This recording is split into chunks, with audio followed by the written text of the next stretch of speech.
E se a gente tivesse um computador com o qual eu pudesse conversar e responder as minhas perguntas sem que eu precisasse digitar, clicar, nada disso, né?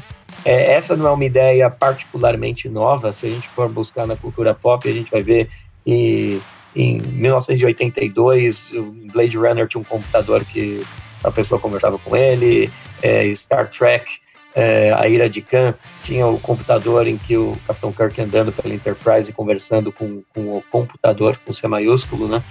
E havia uma série de outras inovações da época que já brincavam com isso, já flertavam com essa ideia de um produto eletrônico que conversa com você, mas isso não aconteceu naquela época. Acabou acontecendo muitos anos depois. E por que isso aconteceu em 2015 na Amazon e por que isso aconteceu na Amazon, né? São duas coisas, basicamente. Inteligência artificial e computação na nuvem. Dois pré-requisitos para que esse negócio ganhasse corpo e escala, e que a Amazon, talvez por coincidência, talvez por se manter sempre na linha de o que é melhor para o cliente, como que a gente ganha escala nesse negócio e mantenha, viabiliza negócios atrativos no longo prazo. A Amazon estava na vanguarda dessas duas coisas. De um lado, a inteligência artificial, que, como eu falei, começou lá no site em que você navega e o histórico da sua navegação identifica com que outras pessoas navegaram, e isso permite que você personalize a experiência de navegação e compra. E, de outro lado, a computação na nuvem, que através da Amazon Web Service, a Amazon vinha fazendo, e isso permite com que a gente tenha um grande computador central e que, através da internet, milhares ou milhões de pessoas usem esse computador e tem esse custo dele rateado entre todas as pessoas, de modo que, quando a gente vende um dispositivo como esse que está na minha mão, que é o Amazon Echo, ele não é um computador ativado por voz, ele é uma caixa de som cuja única inteligência é entender a palavra de ativação, que é Alexa, e daí ele capta o que você fala a partir disso. Então eu falo, Alexa, bom dia. Ele entende que eu falei bom dia, transmite para a nuvem, e a nuvem entende o que ele pediu e vai devolver uma resposta. Eu posso pedir uma música do Roberto Carlos, eu posso perguntar como vai estar o clima no Rio de Janeiro no fim de semana, eu posso perguntar quando é o próximo jogo do Corinthians e uma série de outras coisas. E então o computador, a inteligência, está toda na nuvem. Isso permite que a gente venda, por exemplo, o Echo Dot, que é o nosso dispositivo mais barato, de entrada por R$349, que é bem mais barato do que muitos smartphones. Tal. Então você tem a inteligência de um smartphone ativado por voz a um custo mais baixo e com uma experiência que permite que seja muito, muito personalizada por causa da inteligência artificial e da computação na nuvem. O que é a Alexa? E eu acho que isso é importante falar, porque a gente tende a falar, minha Alexa, eu falei bom dia para ela e acha que a gente está falando desse dispositivo, mas o dispositivo conectado à Alexa é uma parte da experiência. A gente lançou a Alexa no Brasil em outubro do ano passado, com um line-up de 3 dispositivos, o Echo Dot, o Echo e o Echo Show 5, que tem uma tela, né?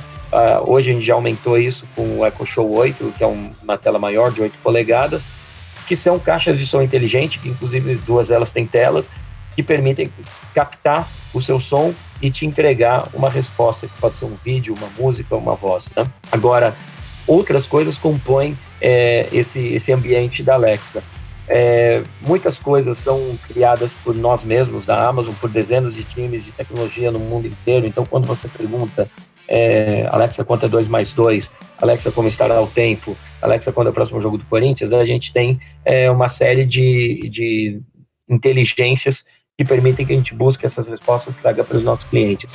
Mas, ao mesmo tempo, a gente abre esse nosso sistema operacional para as empresas e para os desenvolvedores desenvolverem conteúdo para Alexa e falarem com seus clientes através disso. Então, por exemplo, hoje você pode pedir um carro no Uber, você pode pedir músicas no Spotify, ou no Deezer, ou no Claro Música, ou na Apple Music, ou no próprio Amazon Music Unlimited, que é da Amazon, Você pode pedir comida pelo iFood ou checar o status do seu pedido no iFood, e uma série de outras funcionalidades que são criadas por terceiros para Alexa. Outra coisa que a gente tem é uma série de outros fabricantes que não a Amazon, que também fabricam dispositivos conectados à Alexa. Isso vai desde caixas de som, por exemplo, aqui no Brasil a gente tem caixa da Intelbras, a gente tem esse headphone que eu estou usando aqui da Bose, conectado à Alexa também. Temos headphones da Sony, da JBL, de uma série de outros fabricantes. A gente tem TVs da LG, TVs da Sony, soundbars, enfim, uma grande variedade de dispositivos que funcionam como um dispositivo Echo. Você simplesmente fala da mesma maneira, Alexa, que horas são, e ela te responde. E por fim, a gente tem dispositivos que funcionam com Alexa. Por exemplo, lâmpadas, interruptores, câmeras, plugs inteligentes que você pode ligar a uma cafeteira, por exemplo, aspiradores de pó, que inclusive estão vendendo bem, que são dispositivos de casa inteligente e que funcionam integrados à Alexa também. De longe, o principal uso da Alexa é ouvir música, né? Tanto que a gente é integrado aqui no Brasil com todos os principais serviços de música online, de streaming, né? Então, de longe, é o serviço mais usado, quase todo mundo que compra Alexa usa um dispositivo para ouvir música, com o seu serviço preferido. A gente tem o serviço da Amazon ali, mas você pode usar Spotify ou Deezer ou qualquer outro. O segundo e terceiro são perguntas das mais variadas. Aliás, a gente tem visto muita pergunta de lição de casa aqui, capitais dos países, distâncias, conversão de moeda e de medidas, enfim. E daí a gente entra nas coisas de dia a dia, pequenas atividades de dia a dia que a gente repete sempre. A gente quer saber do tempo, a gente seta alarme, timers, por exemplo, Alexa, me lembra daqui a 20 minutos que o frango está no forno, por exemplo. Esse tipo de coisa, ouve as notícias, quer dizer, esse tipo de atividade é muito usado pelos nossos clientes. E daí o terceiro grupo é Smart Home. Isso caiu muito nas graças dos clientes. A gente tem uma boa seleção já de produtos locais. Como eu falei, as lâmpadas apositivas se tornaram um grande hit no site da Amazon e tem vendido bastante.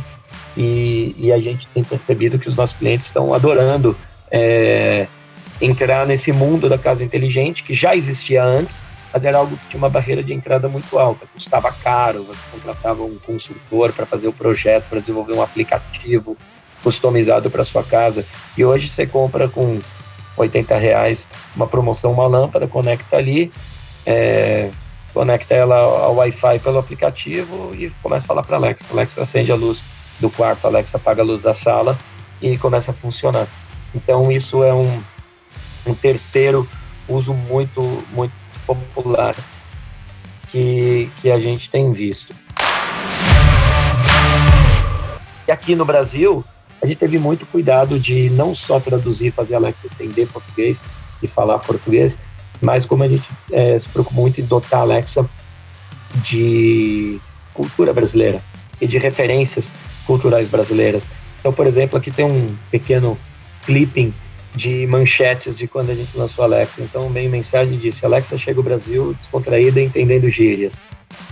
No Estadão, smartphone, Alexa criou inglês brasileiro para trazer a Alexa ao país.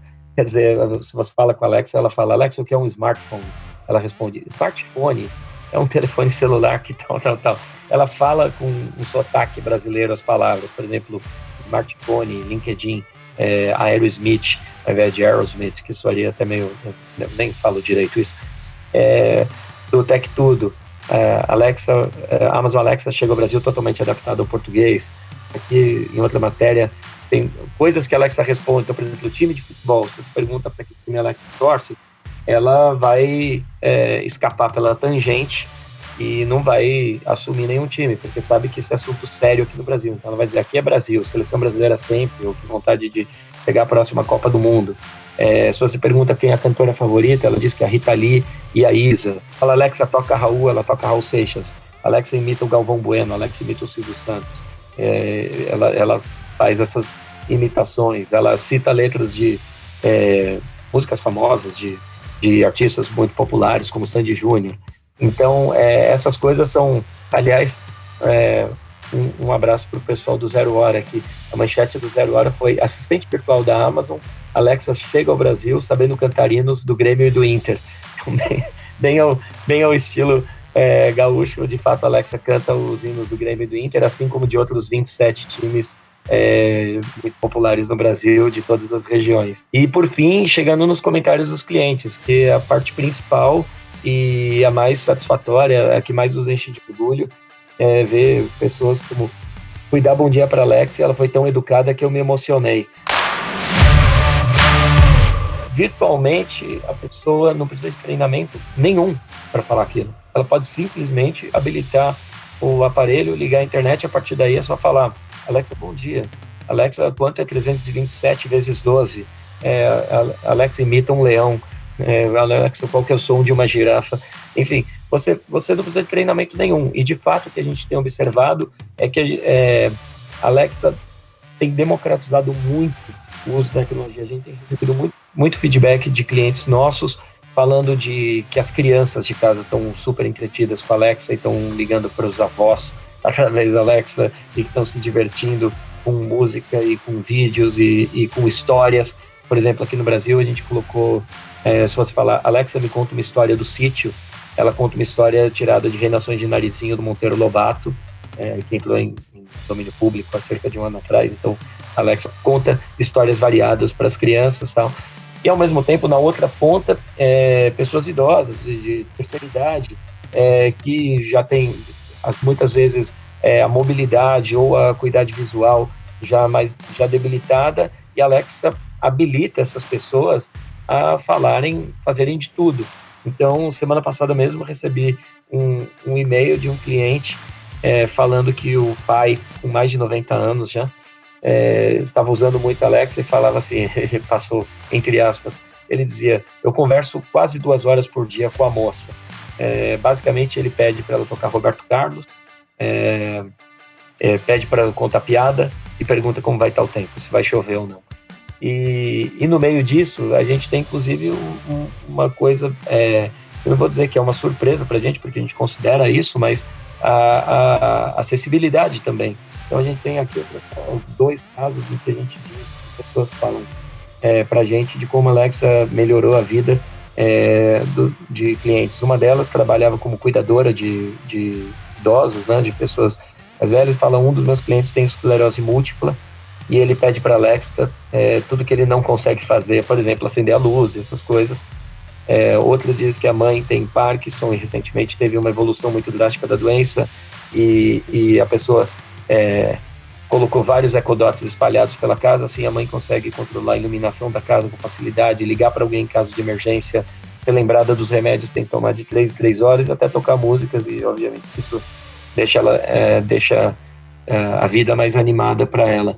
Então, eu acho muito interessante esse leque muito amplo.